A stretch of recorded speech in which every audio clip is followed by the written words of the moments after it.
Well, good afternoon. How's everyone doing today? Great.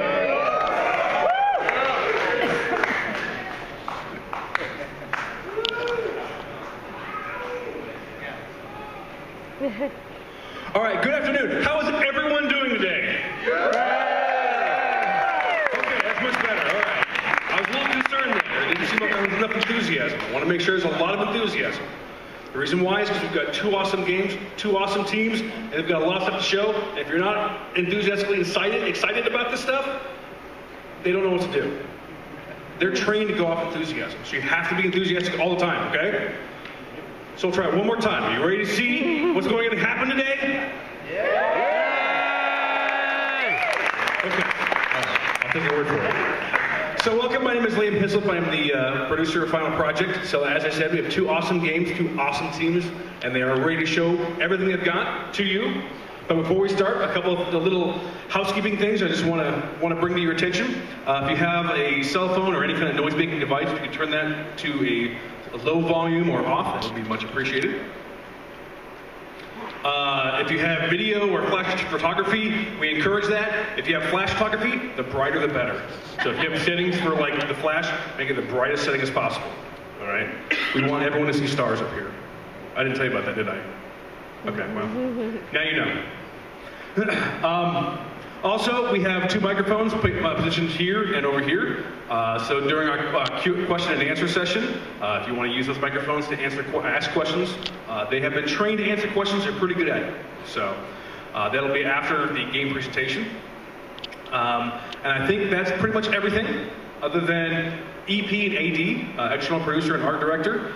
They are staff members that are with the teams from beginning to end. Helping them with, if there's issues, problems, testing the game, making sure that there's no problems all the way through, and really making sure that the teams are, healthy and doing what they're supposed to be doing all the way throughout. So I want to bring up the external producer or EP of this studio. Here's Mr. Justin Murphy.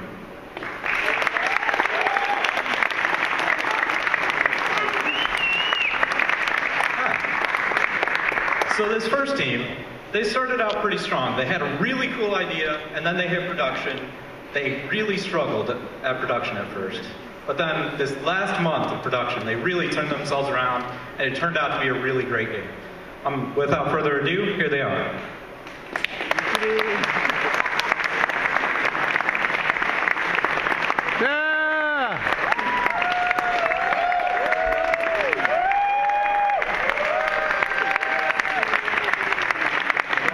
No, really, it's fine. Thank you, everybody. Hi. So thank you, Justin and Liam, for opening it up for us here. We are the first team from Up Top Studios. We are Team Gravity Shark. Can I get that clicker? Cool. All right. Now we're really starting. So up here with me, I've got some excellent gentlemen, a whole bunch of really great developers here. I have Christian De La Paz, David Stewart, Joseph Patterson, and Russell Bacon. And these guys have brought me, the team's team lead and internal producer, Jeff Leggett, through the thick and the thin. I'm really proud of them. So we're up here to introduce you our 5-month capstone project. We're going to get you attracted to Polarity. So a little description about the game here, right? It's a first-person puzzle platforming game where you play as a scientist who is trapped in these ruins, and you opened up a trial. What you need to do is escape ruins using your magnetic gloves. So we're going to start talking to you about what the player can do. Time to pass that off to Joseph Patterson, tell you about the player's actions and some of the rules in the game. I got it.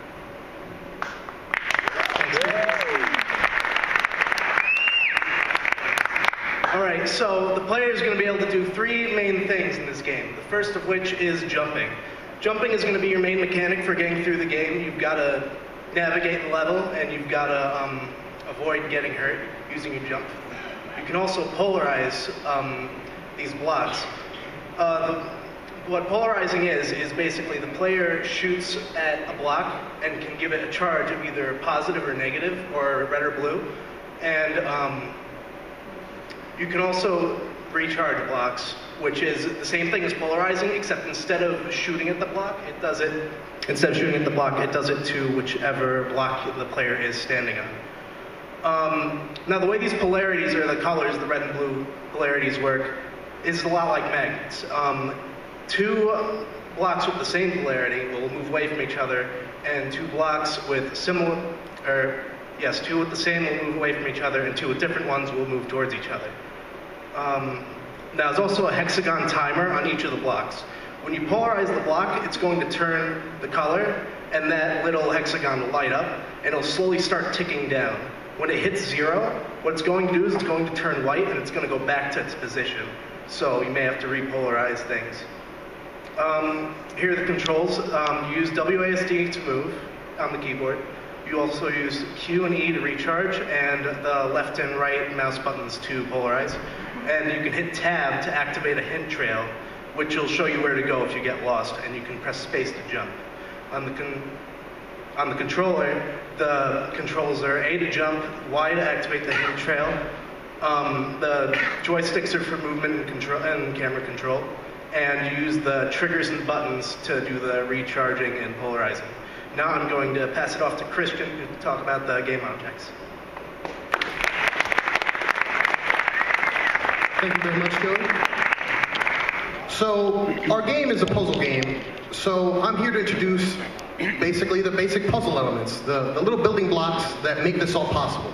The most important of which is the Mesa block. It is what accepts your polarizing charge, and with it, you'll be able to navigate all the levels.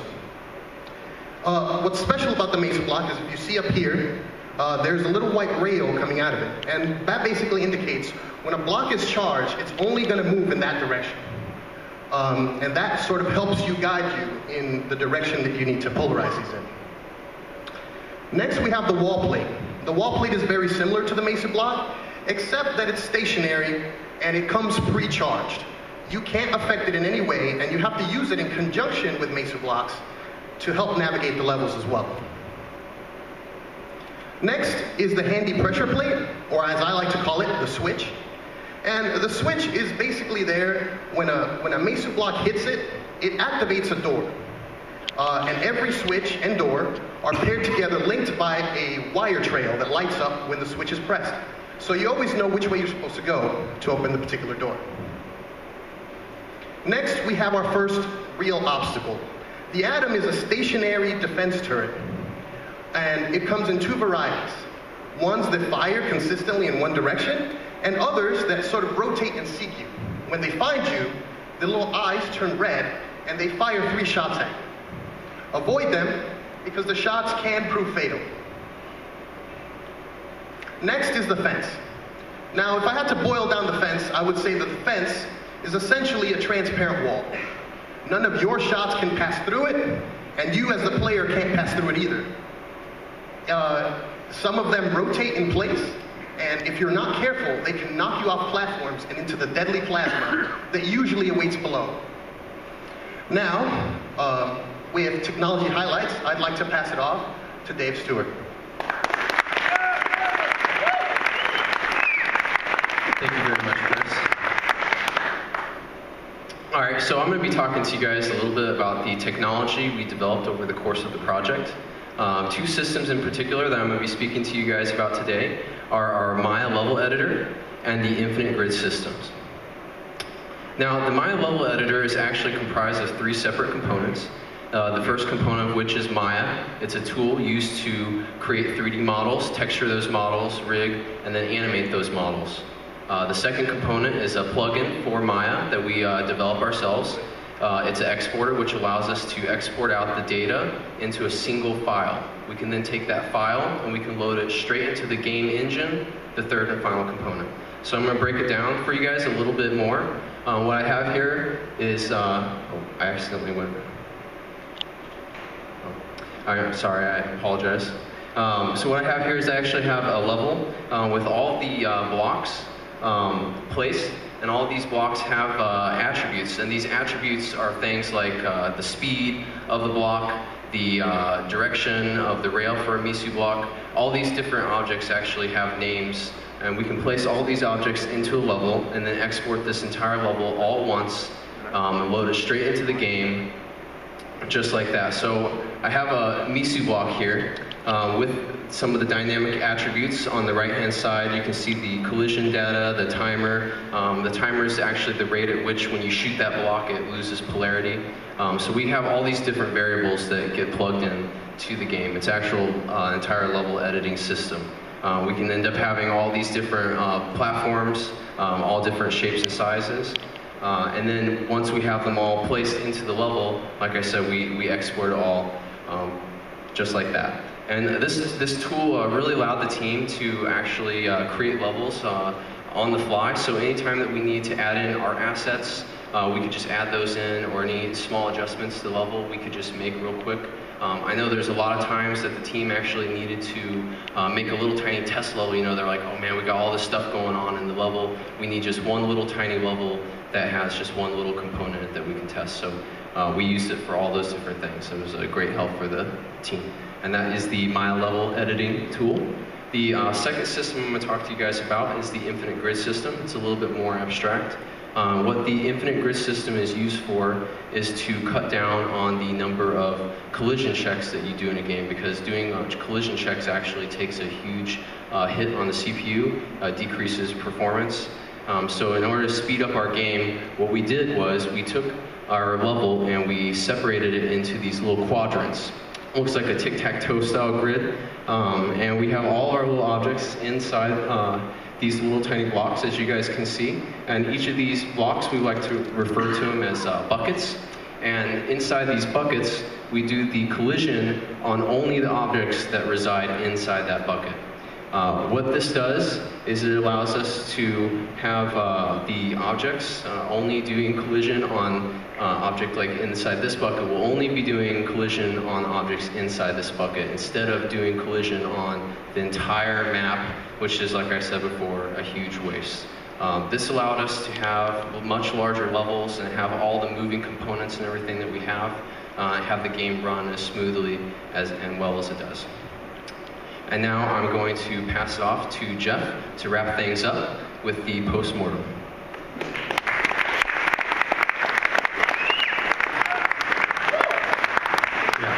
Thank you very much, Dave. So this is everybody's favorite bit here, the postmortem. It's not about dead people at all. It's about what went right, what went wrong in our game. So we'll start out with the negative here, what went wrong for us. The beginning of our third month of development and alpha, as we like to call it, we have to create a document called the Art Asset Request Form. And that document includes all the information the artists are going to need in order to make the things that we need for our game. This was a major hassle for us, and was very difficult because at the beginning of the month we had a certain scale that we were using, and we ended up changing that scale to make it seem a little bit more realistic. We made the player a little smaller and the environment a whole lot larger, and made it feel a little bit better for us. However, that information wasn't relayed as well in that document. So when we got things back from the art pool, we got a whole lot of these little objects, which was kind of strange. And it kind of held us back a little bit on our asset integration, which was a little bit of a problem for us. However, with our Maya tool, it did speed things up a little bit. We were fortunate enough. Most of these teams that come through here and they go into Final Project, they usually don't get a break in their 5-month development cycle. We, fortunately enough, got 2, which was great. So after 1 month, we had a little bit of a break, and then after Gold, after our beta month, we had another break as well. And we have very hectic schedules here, and we took those breaks as time off and just enjoyed the time to be to ourselves. This kind of bit us in the end, because if we would have used some of this time as free development time, we could have gotten a couple of things done, and at the beginning of the month, then we wouldn't have had to struggle to get back on track. It was part of the problem that we had in the production that Justin Murphy had brought up at the beginning for us. However, we did bounce back from that. We got a lot done in a little bit of time, kept us back on track. We also lost 2 guys. Unfortunately, after our alpha turn-in, we lost 2 of our teammates. So when we came into our 4th month, not only did we have a lot of work to catch up on, we had systems that two other guys were working on that these guys behind me had to pick up, not knowing how it was working or what was going on. And that was tough for us. We did a great job. So we bounced back from alpha, came into beta. We had a very rough first week. We really worked hard, but we had a lot of things that we needed to get done. We were all emotionally scarred, and it was very difficult for us. However, we bounced back, and we used a couple of things to our advantage in order to get a really solid beta turn in. One of the things we did was a task draft that I came up with. I'd never heard of this before, but I had all the tasks written up on the board in this little grid that you see behind me, and we had each programmer make an estimate on each task with both a difficulty and an hour estimate of how long it would take you to do that. This was helpful for us because when we were working on some of these tasks, in a little bit in the production, we'd kind of go through, and if somebody was having trouble, another teammate who maybe estimated about the same or less difficulty for that task could maybe work with that person and help them out, give a new perspective on the task and what needed to be done. So that was great for us. We also integrated mini deadlines. We have monthly deadlines, weekly deadlines, and then in order to make sure that we were on time for all of our deadlines, no matter when they were or what they were, we had these little deadlines. This helped us out a lot in gold. We really had Murphy, our EP, push us to make sure that we had certain things done by certain times, so that way we could ensure that by the time we were turning in for the weekly, we had a rock solid, really awesome game, which was really great for us. On top of that, we had great support from the staff. We got a lot of really good feedback right away at the beginning. Murphy said we started out really strong, with a great idea, very simple concept. And as we went through, we just continued to get, we got rough feedback, we got good feedback. In the end though, it's all great. It all helped us out. It all helped made this game pretty good. And we're about to show that to you right now. So with no further ado, I'm going to pass it off here to Russell Baker. He's going to walk you through as Joseph Patterson plays Polarity.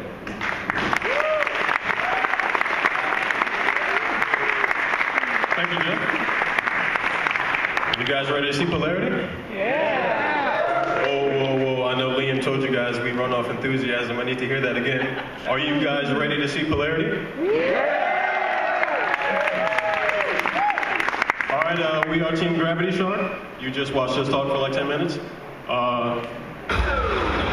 Joey, why don't you head into the options, and we're going to take care of some stuff for you guys. Okay. So, audio's good. Check the gamma. Gamma's good, and we're going to change the resolution to the highest setting possible. Give you guys that quality you deserve. All right, we'll start playing the game. So, level 1, Discovery. Our tutorial level, we're going to start introducing some of the elements in our game, some of the pieces, how everything works together to the player. So, right now we see our altar that the player picks the gloves up off of, and we're in this room.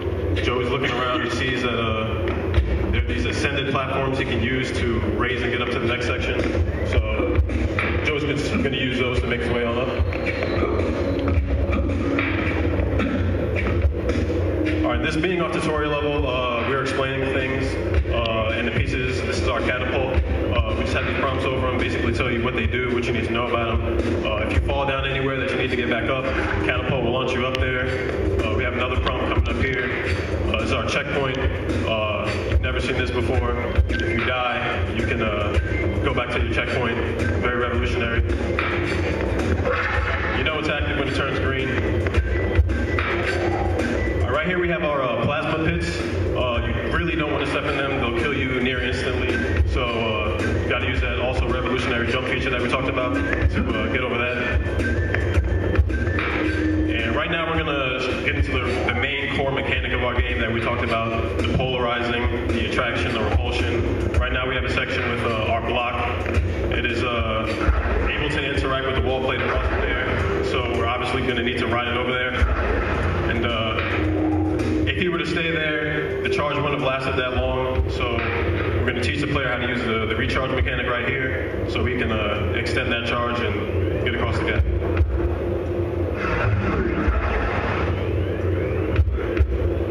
And there we go. All right, some more attraction, more repulsion. Really hammering it into the player how to play the game, because we really won't be holding his hand that much for the next couple levels.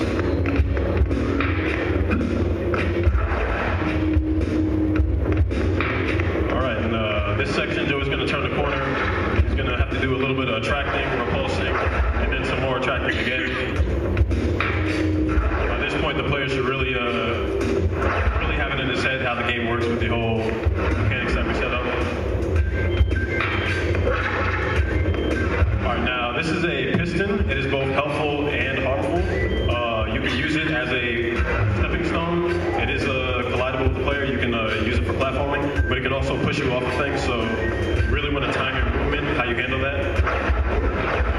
Joey's just going to make a nice little 1, 2, 3 path right here, and time his jump with that piston so we can proceed to the rest of the level.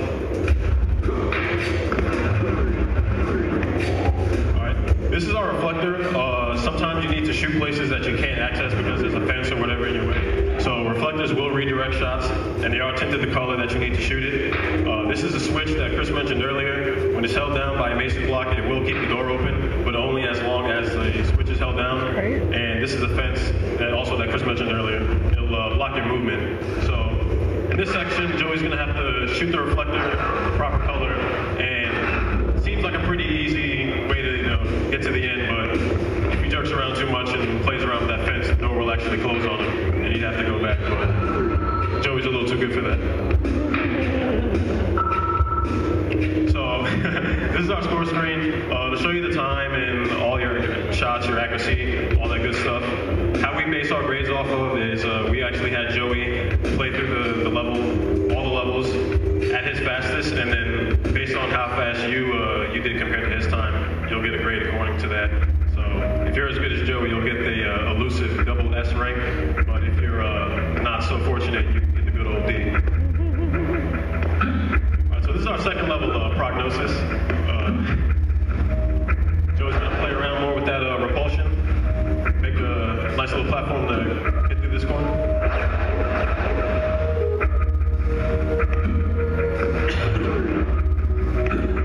Also, you see when you're standing on the block, there is a sort of hexagonal aperture at the bottom that just tells you how much charge you have left on the block. We know guys don't really want to be looking up and down, to be micromanaging these little things that should be in the player's head all the time. And right now we have our first instance of the atom, the rotating atom. You can see it has a green eye. When it sees you, it'll go red and let you know you're not supposed to be in its house. It doesn't want you in there. And Joey's going to get on out of the way of that. Get that next shot.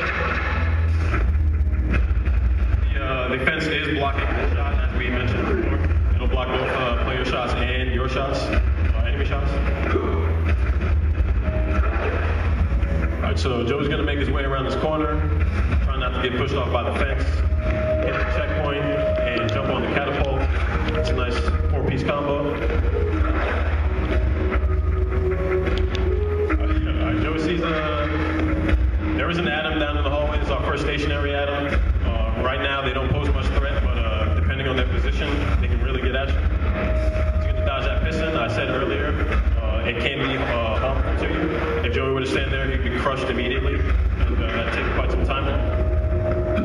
But looks like Joey knows how to play, and went ahead and hit that reflector and finished the level. But he still got that D rating, so I don't know. Alright, so right now we're loading up our final level, Revelation. Shout out to Chris for coming up with these names. And this is our final level. This is just a total amalgamation of everything that we have in the game. We really want to throw it all at the player. Right now we just have some moving platforms, which Joey shouldn't have a problem with.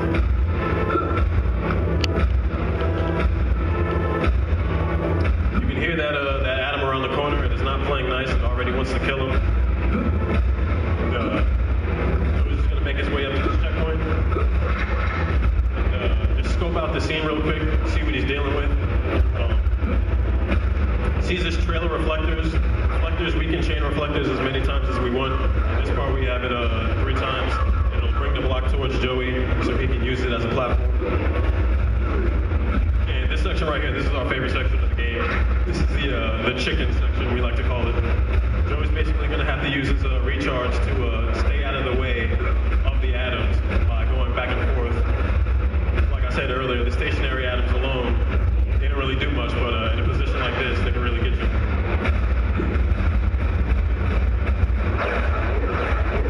Alright, so right here, when we came up with the game, we really wanted to focus a lot on timing, and parts like this is what we were talking about. Joey's going to have the time, how he jumps on the block so the fence doesn't knock him off, and also also this part right here, we have 2 pistons going alternating back and forth. If you're bad with the timing, you're going to be spending quite a lot of time on that part, but it's always okay. All right, so this section, Joey pulled out that block. He's going to jump on the piston, jump on the block, and activate the final pressure plate to activate the door that he knows is around the corner due to the glowing trail.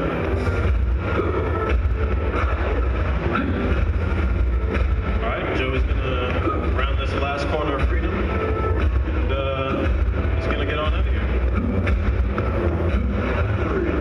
Good job, Joey. C+, okay, we're getting better. All right, that was our last level.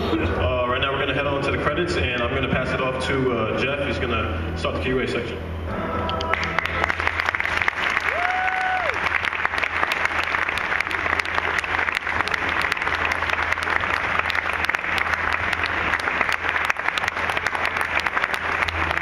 Hey, awesome.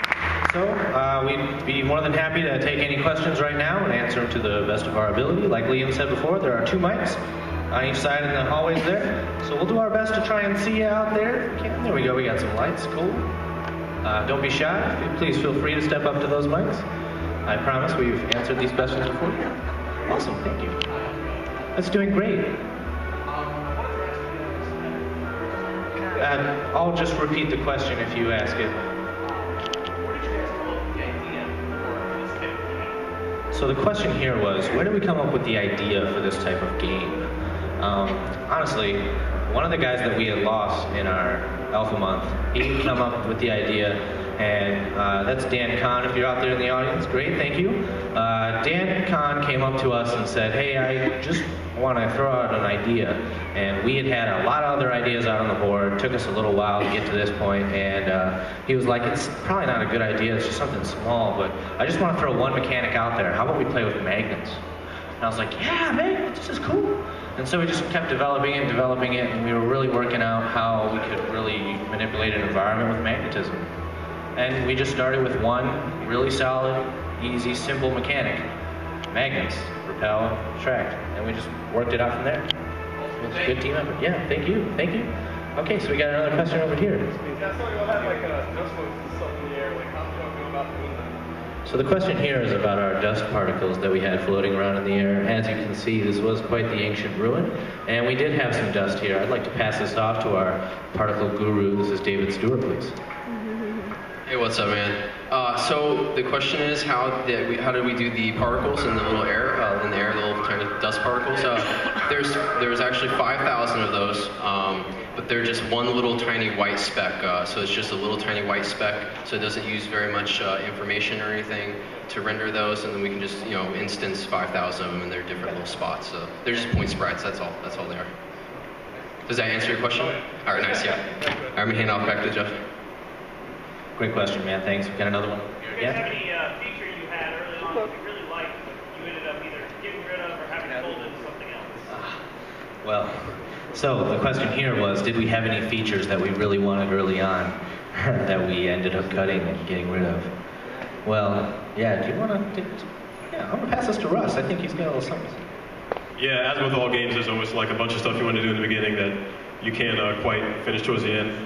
Towards the beginning, we were really like drunk with power with this whole like magnetism thing, and like we were coding it for like super dynamic, every different direction, like 360-degree magnetism, and it was really hectic, and like the behavior was unpredictable.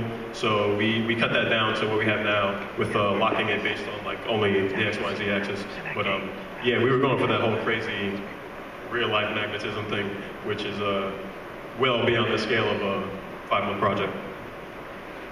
Is that good? Pass it off to Jeff. Yeah, good job, Russ. Awesome. I'd like to take any more questions if you have any. Great. Well, looks like we'll be passing it up to the next team here. So thank you very much.